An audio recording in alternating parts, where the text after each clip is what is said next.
నేను San Francisco పోయినా, New Jersey పోయినా, న్యూయార్క్ పోయినా, డెట్రాయిట్ పోయినా, ఎక్కడ పోయినా ఈ బిడ్డలు పారిశుద్ధ్య కార్మికుల పిల్లలు, మారుమూల అడవి ప్రాంతాల్లో పెరిగిన పిల్లలు ఇలా చక్కగా కార్లలో, లగ్జరీ కార్లలో తిరుగుతూ ఉన్నారు. నేను డాలస్ పోతే, వార్డెన్ గారు వేణు గారు డాలస్ పోతే నర్సంపేట సోషల్ వెల్ఫేర్లో చదువుకున్న స్వామి అనే అబ్బాయి, సార్ మీరు ఏమన్నా చేయండి, ఎయిర్పోర్ట్ నుంచి నా లగ్జరీ కార్ ఎక్కాలి, మీరు ఇప్పుడు మా ఇంటికి పోవాలంటే పెద్ద బంగ్లా ఇల్లు అయితే అమ్మ మామూలుగా ఉండదు. ఇక్కడ మినిస్టర్లు కూడా అట్లాంటి బంగ్లాలు ఉండలేరు.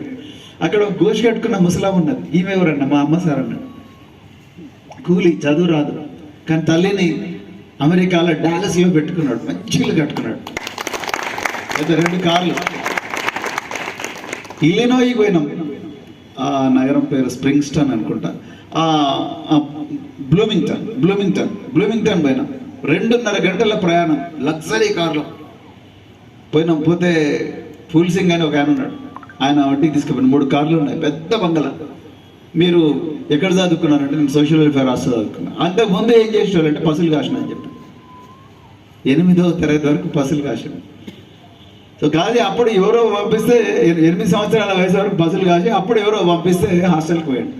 అక్కడ నుంచి ఇక లైఫ్ మారిపోయింది.